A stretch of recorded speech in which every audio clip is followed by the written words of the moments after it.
हमारे चैनल को सब्सक्राइब करके बेल आइकन को दबाना ना भूलें। महाभारत के युद्ध के बाद बहुत से योद्धा बच गए थे। उनमें प्रमुख 18 थे। महाभारत के युद्ध के पश्चात कौरवों की तरफ से 3 और पांडवों की तरफ से 15 यानी कुल 18 योद्धा ही जीवित बचे थे, जिनके नाम हैं कौरव के कृतवर्मा, कृपाचार्य और अश्वत्थामा। जबकि पांडवों की ओर से युयुत्सु, युधिष्ठिर, अर्जुन, भीम, नकुल, सहदेव, कृष्ण, सात्यकी आदि। क्या आप जानते हैं महाभारत काल के ऐसे 9 लोग जो आज भी जिंदा हैं? नहीं जानते? आज हम आपको बताएंगे। दोस्तों, इस वीडियो को पूरा देखिएगा और फेसबुक और व्हाट्सएप पे अपने दोस्तों के साथ इस वीडियो को ज़रूर शेयर कीजिएगा। तो आइए शुरू करते हैं। पहला, महर्षि वेदव्यास। महर्षि वेदव्यास का नाम कृष्ण द्वैपायन था। वे पराशर ऋषि और सत्यवती के पुत्र थे। वेदों के भाग करने के कारण उन्हें वेद व्यास कहा जाने लगा। उन्होंने ही महाभारत गणेश जी से लिखवाई थी। वे 28वें वेद व्यास थे।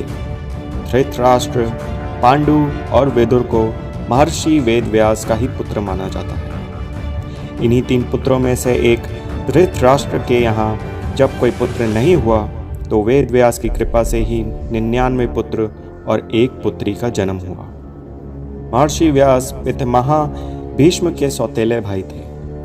महर्षि वेदव्यास के जन्मदिन के अवसर पर गुरु पूर्णिमा का पर्व मनाया जाता है। कहते हैं कि ऋषि वेदव्यास कालिकाल के अंत तक जीवित रहेंगे, तब वे कल के अवतार के साथ होंगे। माना जाता है कि महाभारत युद्ध के बाद बहुत समय तक सार्वजनिक जीवन में रहे और उसके बाद वो तप और ध्यान के लिए हिमालय की पर्वत श्रृंखलाओं में लौट गए थे। कलयुग के शुरू होने के बाद वेदव्यास के बारे में कोई ठोस जानकारी या दस्तावेज उपलब्ध नहीं है। हालांकि कहा जाता है कि प्रथम जातक कथा में उन्हें बोधिसत्व कहा गया है। दूसरी जातक कथा में उन्हें महाभारत का रचयिता और इससे जुड़ा हुआ व्यक्ति बताया गया है। दूसरा, महर्षि परशुराम। वैसे परशुराम तो रामायण के काल के पहले से ही जीवित है। इनके पिता का नाम जमदग्नि और माता का नाम रेणुका था। ऋचिक सत्यवती के पुत्र जमदग्नि रेणुका के पुत्र परशुराम थे। रामायण में परशुराम का उल्लेख तब मिलता है जब भगवान श्री राम सीता स्वयंवर के मौके पर शिव का धनुष तोड़ देते हैं। तब परशुराम ये देखने के लिए सभा में आते हैं कि आखिर ये धनुष किसने तोड़ा। महाभारत में परशुराम का उल्लेख पहली बार जब मिलता है जब वे भीष्म पितामह के गुरु बने थे और एक प्रसंग के अनुसार उनका भीष्म के साथ युद्ध भी हुआ था। दूसरा, जब वे भगवान श्री कृष्ण को सुदर्शन प्रदान करते हैं और तीसरा, जब वे कर्ण को ब्रह्मास्त्र की शिक्षा देते हैं। मान्यता है कि परशुराम भी चिरंजीवी है। वे भी महर्षि वेदव्यास की तरह कालिकाल में कल की अवतार के साथ होंगे। कठिन तप से प्रसन्न हो भगवान विष्णु ने उन्हें कल्प के अंत तक तपस्यारत भूलोक में रहने का वर दिया है। तीसरा, महर्षि दुर्वासा। महर्षि दुर्वासा के बारे में सभी जानते हैं कि वे कितने क्रोधित ऋषि हैं। रामायण अनुसार महर्षि दुर्वासा राजा दशरथ के भविष्यवक्ता थे। उन्होंने रघुवंश के लिए बहुत भविष्यवाणियां भी की थी। दूसरी ओर महाभारत में महर्षि दुर्वासा कुंती को मंत्र देते हैं तो द्रौपदी की परीक्षा लेने के लिए अपने 10,000 शिष्यों के साथ उनकी कुटिया पहुंचे थे। एक जगह वे कृष्ण के पुत्र सांब को श्राप देते हुए भी बताए गए हैं। महाभारत काल में भी उनके होने की चर्चा कई जगह की गई है। उन्हें भी चिरंजीवी होने का वरदान प्राप्त है। चौथा, जामवंत। परशुराम और हनुमान से भी लंबी उम्र है अग्निपुत्र जामवंत जी की, क्योंकि उनका जन्म सतयुग में राजा बलि के काल में हुआ था। जामवंत त्रेता युग राम के साथ थे और द्वापर योग में श्री कृष्ण के ससुर बने थे। भगवान श्री कृष्ण को स्यमंतक मणि के लिए जामवंत के साथ युद्ध करना पड़ा था। जब श्री कृष्ण युद्ध जीत रहे थे तो जामवंत को आश्चर्य हुआ। उन्होंने तब अपने प्रभु श्री राम को पुकारा और उनकी पुकार सुनकर श्री कृष्ण को अपने राम स्वरूप में आना पड़ा। तब जामवंत ने समर्पण कर अपनी भूल स्वीकारी और उन्होंने मणि भी दी और श्री कृष्ण से निवेदन किया कि आप मेरी पुत्री जाम्बवती से विवाह कर लें। जाम्बवती कृष्ण के संयोग से महाप्रतापी पुत्र का जन्म हुआ, जिसका नाम सांब रखा गया। इस सांब के कारण ही कृष्ण कुल का नाश हो गया था। जामवंत आज भी जीवित है क्योंकि उन्हें भी प्रभु श्री राम से एक वरदान मिला था। वे भी कल की अवतार के समय उनके साथ रहेंगे। 5वां, हनुमान जी। सर्वशक्तिशाली और भक्तों के कृपालु हनुमान जी के कारण ही राम और रावण युद्ध में श्री राम जी की विजय प्राप्ति हुई थी। उनका प्रताप तो चारों युगों में है। वे त्रेता युग में श्री राम के समय में भी थे और द्वापर में श्री कृष्ण के समय में भी थे।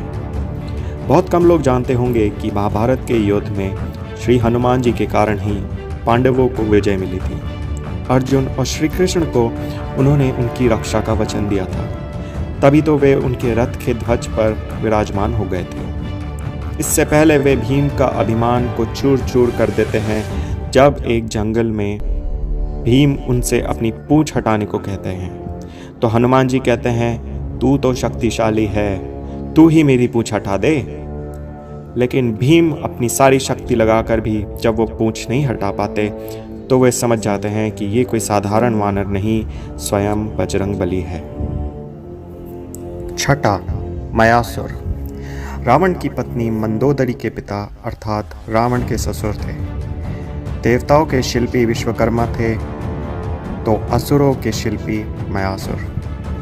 मयासुर ने रामायण काल में कई विशालकाय भवनों और शस्त्रों का निर्माण किया था। रामायण के उत्तरकांड के अनुसार मयासुर कश्यप ऋषि और उनकी पत्नी दिति का पुत्र था। ये ज्योतिष, वास्तु और शिल्प के प्रकांड विद्वान थे। इसका मतलब मयासुर सतयुग में भी थे। मयासुर ने ही महाभारत में युधिष्ठिर के लिए सभा भवन का निर्माण किया जो मय सभा के नाम से प्रसिद्ध हुआ। इसी सभा के वैभव को देखकर दुर्योधन पांडवों से ईर्ष्या करने लगे और कहीं न कहीं यही ईर्ष्या महाभारत के युद्ध का कारण बनी। मयासुर ने द्वारका नगरी के निर्माण में भी अहम भूमिका निभाई थी। मैंने दैत्यराज वृषपर्वन के यज्ञ के अवसर पर बिंदु सरोवर के निकट एक विलक्षण सभागृह का निर्माण कर अपने अद्भुत शिल्प शास्त्र के ज्ञान का परिचय दिया था। महेश्वर भी आज भी जिंदा हैं। 7वां, अश्वत्थामा। अश्वत्थामा द्रोणाचार्य का पुत्र और रुद्र का अवतार था। अश्वत्थामा को संपूर्ण महाभारत के युद्ध में कोई हरा नहीं सका था। हालांकि इसमें संदेह है कि अश्वत्थामा आज भी जिंदा है या नहीं, क्योंकि भगवान श्री कृष्ण ने उन्हें 3000 वर्षों तक सशरीर भटकने का श्राप दिया था। कुछ लोग भविष्य पुराण का हवाला देकर कहते हैं कि वे कलयुग के अंत में जब कल की अवतार होगा तो उनके साथ मिलकर धर्म के खिलाफ लड़ेंगे। ये अलग बात है कि शाप से मुक्त होने के बाद भी अश्वत्थामा अपनी इच्छा से जिंदा हो, क्योंकि इतने हजार वर्षों तक जिंदा रहने वाला सामान्य मनुष्य भी खुद की शक्ति से ही जिंदा रहना सीख जाता होगा, और वे तो अश्वत्थामा थे। 8वां, कृपाचार्य। महाभारत के अनुसार कृपाचार्य कौरवों और पांडवों के कुलगुरु थे। कृपाचार्य गौतम ऋषि के पुत्र हैं और इनकी बहन का नाम है कृपी। कृपी का विवाह द्रोणाचार्य से हुआ था। कृपाचार्य अश्वत्थामा के मामा हैं। महाभारत युद्ध में कृपाचार्य ने भी पांडवों के विरुद्ध कौरवों का साथ दिया था।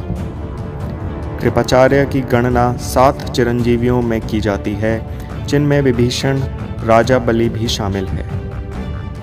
9वां, ऋषि मार्कंडेय। भगवान शिव के परम भक्त है ऋषि मार्कंडेय।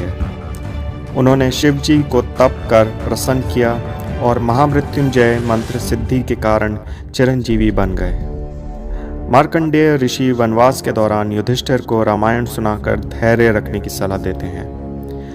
दूसरी ओर महर्षि जैमिनी के मन में महाभारत, कृष्ण और उसके युद्ध को लेकर कुछ संदेह था, तो मार्कंडेय ऋषि ही उनके संदेह का निवारण करते हैं। मार्कंडेय ऋषि को भगवान शिव से चिरंजीवी होने का वरदान मिला हुआ है। तो दोस्तों, ये थे महाभारत काल के ऐसे 9 लोग जो आज भी जिंदा हैं। कमेंट में लिखकर बताइए कि आप क्या सोचते हैं इसके बारे में। इस वीडियो को देखने के लिए बहुत बहुत शुक्रिया। अगर आपको ये वीडियो पसंद आया तो कृपया इस वीडियो को लाइक और शेयर करें और सब्सक्राइब बटन और नोटिफिकेशन बटन दबाना ना भूलें। नमस्कार।